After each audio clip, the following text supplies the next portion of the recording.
Hello, xin chào tất cả các bạn đã quay trở lại với kênh của Thống đốc 1088671148 gì đó. Đùa thôi. Chào mừng tất cả các bạn đã quay trở lại với kênh của Rock F2P. Và trước đây thì mình có làm một cái video về ủ ạc rồi. Thì trong video này mình sẽ tiếp tục hướng dẫn các bạn về cách làm thế nào để bạn có thể có được những cái điều chỉnh tốt nhất trong 7 ngày đầu tiên ủ ạc nha.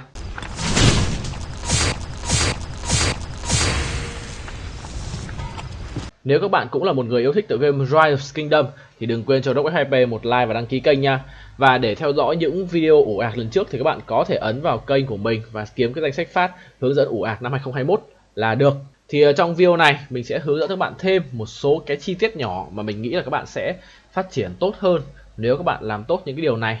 Đầu tiên thì là ủ ạc, thì trước khi hết cái nhập cư cho người mới này, như ở đây mình còn 7 ngày nữa, thì đa số cái lượng pound mà các bạn tăng ở ạc ủ là đều đến từ luyện lính T1 hết nha các bạn. Nên là các bạn phải lưu ý giúp mình, đó là cứ rảnh rỗi các bạn phải vào luyện T1 cho mình. Còn nếu các bạn không vào luyện T1 thì cái lượng pound các bạn cũng chẳng tăng bao nhiêu. Mình ví dụ các bạn sẽ nâng công trình này đi, công trình này các bạn hôm nay các bạn không nâng ấy thì ngày mai các bạn nâng cũng được, nó cũng chẳng sao cả. Quan trọng nhất là lúc nào cũng phải luyện T1 ở trong ạc ủ nha, thì các bạn mới pound to được. Còn đa số ở trong cái thời gian ủ kiểu gì các bạn cũng lên được hết công trình ở level 7 mà thôi. Thứ hai nữa, một cái mình thấy cũng khá là hay, đó là các bạn có thể tele vào những cái góc. Như các bạn thấy ở đây là cái ạc ủ của mình đang đứng ở cái góc này. Đó, thì khi đứng ở góc này thì những con man rợ nó sẽ không hiện về phía bên phải của màn hình của mình mà sẽ hiện về phía bên trái. Như vậy thì mình có thể sử dụng một con tướng có skill đánh lan. Ví dụ ở đây mình sẽ dùng một tôn tử đi. Mình sẽ cho tôn tử đánh vào con man rợ cấp 7 này và mình sẽ kéo man rợ.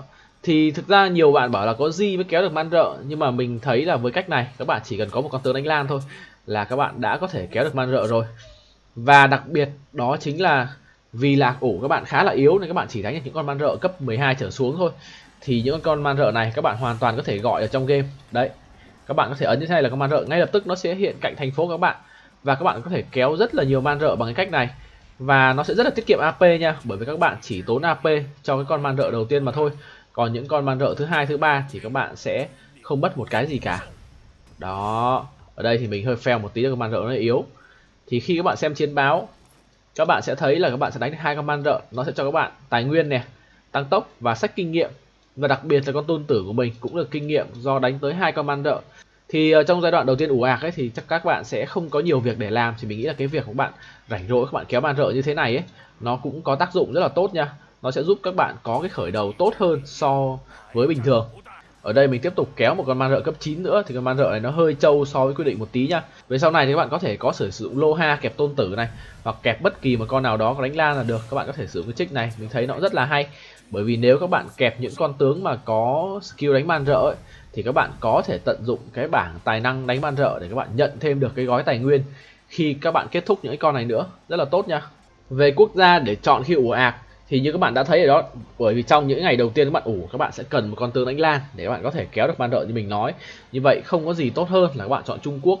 Tôn tử là vốn là một tướng tím rất là mạnh rồi, và khi các bạn chọn Trung Quốc ấy thì các bạn lại tiếp tục được khôi phục điểm hành động nhanh hơn 5% và 5% tốc độ xây nhà. Cả hai cái này là cực kỳ cần thiết trong quá trình các bạn ủ. Khôi phục điểm hành động nhanh hơn thì các bạn sẽ kéo man rợ được nhiều hơn. Ngoài ra các bạn cũng có thể sử dụng Nhật Bản, thì Kusunoki cũng có đánh lan thì các bạn cũng có thể làm được cái mẹo kéo man rợ vừa rồi. Hoặc các bạn có thể sử dụng là Ả Rập với bay 3, thì bay 3 thậm chí đánh lan tới 5 mục tiêu và đam nó cũng to hơn. Thì các bạn có thể sử dụng bay 3 làm quốc gia khởi đầu để các bạn lấy vị tướng này, thì các bạn có thể kéo man rợ nó dễ hơn. Tiếp nữa đó là trong quá trình ủ ạc thì các bạn sẽ thích nhất là cái việc dò hang làng. Thì các bạn sẽ muốn dò càng nhiều hang và làng càng tốt trong cái giai đoạn này để các bạn có được cái khởi đầu tốt nhất khi qua Kingdom mới. Nhưng mà hang và làng trong game ấy thì sẽ bị giới hạn ở một cái con số các bạn, và theo thông tin mà mình được biết đó là sẽ giới hạn ở 400 hang. Như vậy thì khi các bạn dò quá cái số lượng hang đó thì tất cả những cái hang cấp cao các bạn dò nó sẽ cho rương cấp thấp nha các bạn, và rương cấp thấp mở ra rất là ít. Như vậy thì trong quá trình các bạn ủ ạc ở Kingdom cũ ấy thì các bạn chỉ nên dò những cái hang cao với vừa mà thôi. Ví dụ lên hang cao đi, thì khi mà các bạn qua Kingdom mới các bạn sẽ tiếp tục dò những cái hang cao và vừa tiếp, các bạn sẽ bỏ qua những hang level thấp. Như vậy các bạn sẽ tối ưu được cái phần dò hang này. Và một cái lưu ý nữa đó là nếu các bạn ủ, ví dụ như ở đây hiện tại mình đây là server có kết thúc là đuôi số lẻ đi, thì các bạn phải bay tới Kingdom có đuôi số chẵn nhá. Thì như vậy các bạn sẽ không bị cái trường hợp trùng hang, để các bạn có thể dò nhiều cái rương cao và nhiều cái rương vừa nhất. Tức là các bạn sẽ xác định là các bạn bỏ hết những cái rương kho báu cấp 1 này, các bạn chỉ dò rương cấp 3 và cấp 2 thôi để tối ưu cái phần quà này.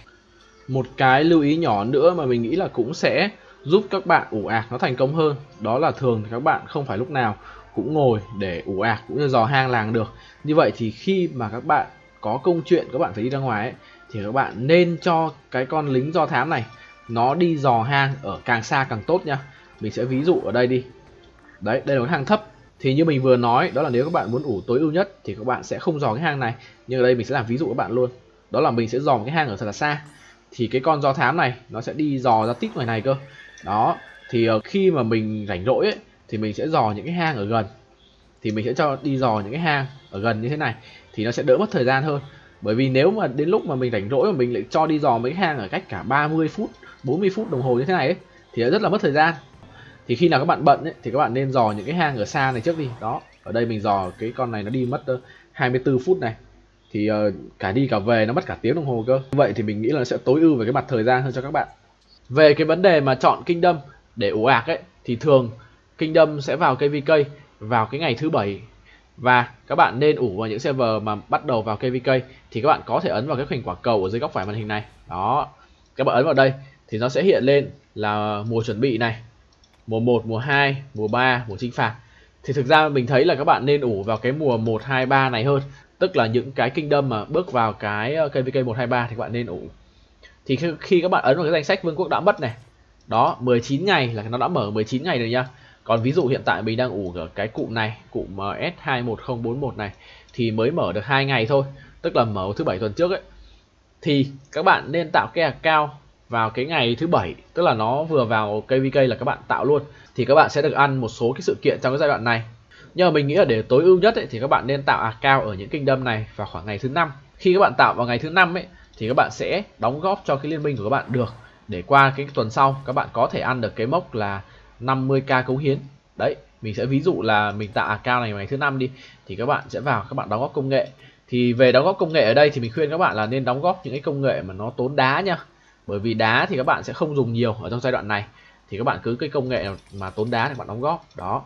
Thì nếu mà các bạn tạo account ngày thứ 5 thì các bạn sẽ có là thứ 5, 6, 7 chủ nhật các bạn vẫn góp được cho liên minh. Và khi mà liên minh của các bạn đóng góp một tuần ấy, trên 50k điểm là các bạn có thể nhận được cái tăng tốc 24 giờ này đến 2 cái nhá. Và lượng tài nguyên đấy rất là lớn, chưa kể là 100.000 điểm kinh nghiệm nữa. Đây là cực kỳ lớn nhá. Nhưng mà nếu các bạn tạo account vào ngày thứ bảy ấy, thì thường các bạn sẽ không thể nào đóng góp được 50k điểm đóng góp này trong vòng thứ bảy chủ nhật. Thì các bạn nên tạo vào khoảng ngày thứ tư hoặc thậm chí là thứ năm để các bạn có thể đóng góp được nhiều nhất trong cái tuần đó. Ngoài ra thì các bạn còn ăn được cái quà hàng ngày. Giả sử các bạn tạo thứ tư thứ năm đi, mỗi ngày các bạn đóng góp 10k là các bạn được thêm cái tăng tốc 8 giờ này. Các bạn sẽ được rất nhiều tăng tốc nếu các bạn tận dụng cái mẹo này nha. Ok, như vậy là video làm thế nào để tối ưu nhất ủ ạc trong 7 ngày đầu tiên của mình đến đây là kết thúc rồi. Và liệu các bạn có bổ sung thêm cái chi tiết nào không thì có thể bình luận ở phía bên dưới nha. Và trước khi rời đi đừng quên cho Rock F2P một like và một đăng ký kênh nếu các bạn chưa đăng ký nha. Hẹn gặp lại tất cả các bạn ở những video sau. Bye bye.